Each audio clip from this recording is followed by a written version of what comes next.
গ্যাসে সেঁকছি, এই দেখো পাঁপড়টা দেখা তৈরি করে নিয়েছি। চা, একটু পাঁপড় রেডি, সাথে নেবো একটু চা।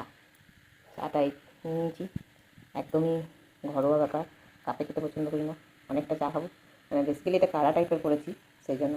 তাই চা আর পাঁপড় পোড়া, এটা সন্ধ্যাবেলার একটা হেলদি স্ন্যাক্স। আর শনিবার দিন তাছাড়াও জানি না ঠিক না ভুল, তবে শনিবারে শুনেছি যে নাকি পোড়া জিনিস খেতে হয়। তো একটু পাঁপড়টাও পোড়ানো হয়ে গেল, আর তেলে দিলে না জিনিসটা খুব অয়েলি হয়ে যায়, তো আমার ঠিক অতটা পছন্দ হয় না।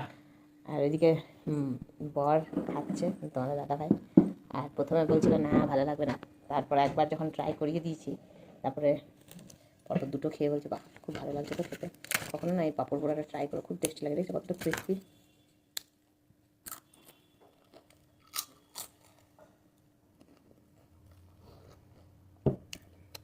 খুব টেস্টি লাগে। একবারে পাঁপড় পোড়া আর চা ট্রাই করো, তারপর জানিও কমেন্টে।